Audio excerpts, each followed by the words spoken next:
Hello बच्चों, let's see this question and here this question say highlight some issues which bring many limitation and challenges to Indian election to our attention.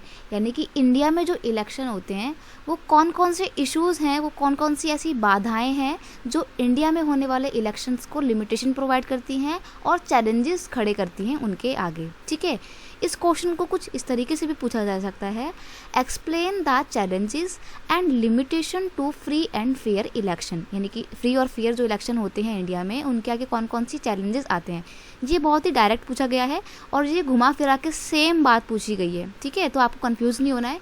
Question जो है ये बहुत important है और बहुत बार paper में आता भी है। ठीक है, तो हम डिस्कस करते हैं 5 मार्क्स के अकॉर्डिंग एक आंसर बिल्कुल सफिशिएंट दे देखते हैं।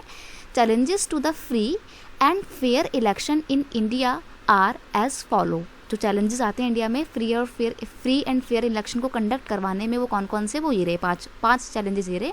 पहला है money power of big political parties and candidate. क्या होता है ना, देखो जब फ्री और फेयर इलेक्शन करवाए जाते हैं तो सबको इक्वली ट्रीट किया जाना चाहिए।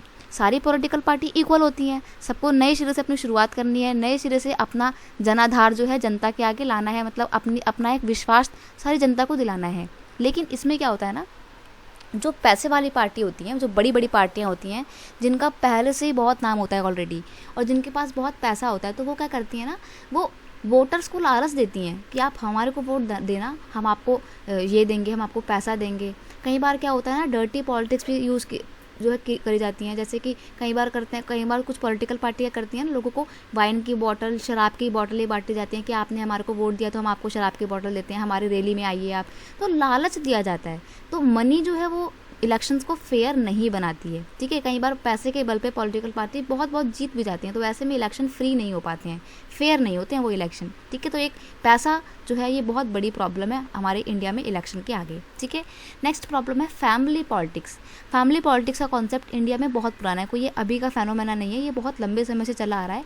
आज़ादी के बाद से बहुत सारी फैमिली पॉलिटिक्स चलती आ रही है, बहुत सारी पार्टियाँ ऐसी हैं जिनमें फैमिली की पॉलिटिक्स चलती आ रही है। पहले उनके दादा, फिर उनके पिताजी, अब वो खुद, ऐसे लंबे समय से पॉलिटिक्स चलती आ रही है। तो ये एक बहुत बड़ा चैलेंज है। अब चैलेंज क्यों है, because tickets are distributed to the relatives और फैमिली मेम्बर्स। अब मान लीजिए एक पॉलिटिकल पार्टी है, ठीक है, उसका बहुत ही बढ़िया लंबा अच्छा खासा चौड़ा सा इतिहास रहा है और फैमिली पॉलिटिक्स चलती आ रही है लंबे समय से, उस फैमिली के सारे लोग जो हैं वो पॉलिटिक्स में रहे हैं। ठीक है, तो ऐसे में क्या होता है ना, अब उस पार्टी में कोई बाहर का मेंबर एंट्री करता है ना, तो वो मेंबर चाहे कितना भी अच्छा हो, उसके अंदर कितनी भी अच्छी लीडरशिप क्वालिटी हो, लेकिन कभी भी ना उसको पार्टी का टिकट नहीं दिया जाएगा, उसको एज अ कैंडिडेट खड़े होने का मौका नहीं मिलेगा। क्यों? क्योंकि वो उस फैमिली का नहीं है। तो ऐसे में तो उस इंसान की लीडरशिप क्वालिटी बेकार गई, वेस्ट हो गई, है ना। तो ये बहुत बड़ी प्रॉब्लम है इंडिया में कि फैमिली पॉलिटिक्स बहुत चलती है इंडिया में। और इंडिया में फैमिली पॉलिटिक्स के आपको बहुत सारे एग्जांपल देखने को मिल जाएंगे।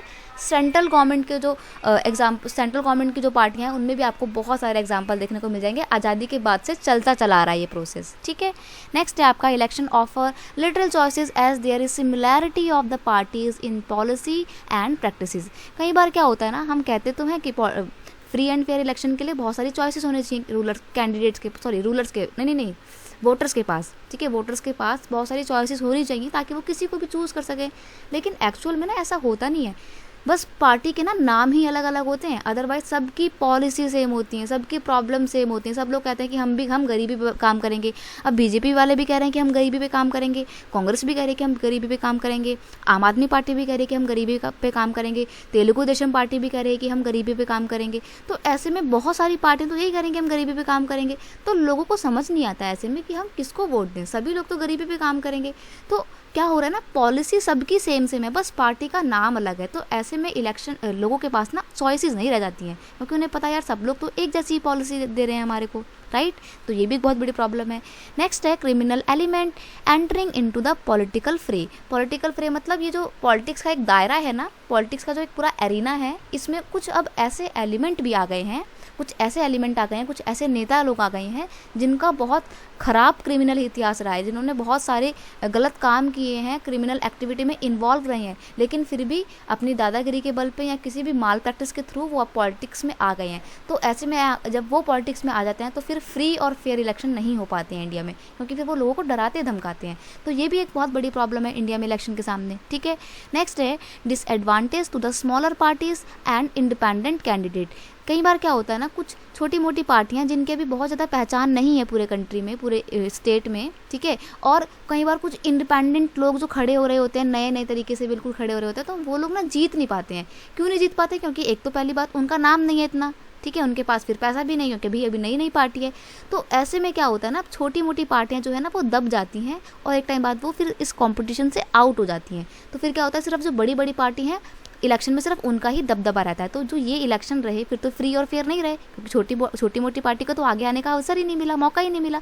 तो ये सब जो चीज़ें हैं ना, ये सारी प्रॉब्लम्स क्रिएट करती हैं इंडिया में फ्री और फेयर इलेक्शन को कंडक्ट करवाने में। आई होप आपको एक क्वेश्चन का आंसर बहुत अच्छे से समझ में आया होगा। Best of luck.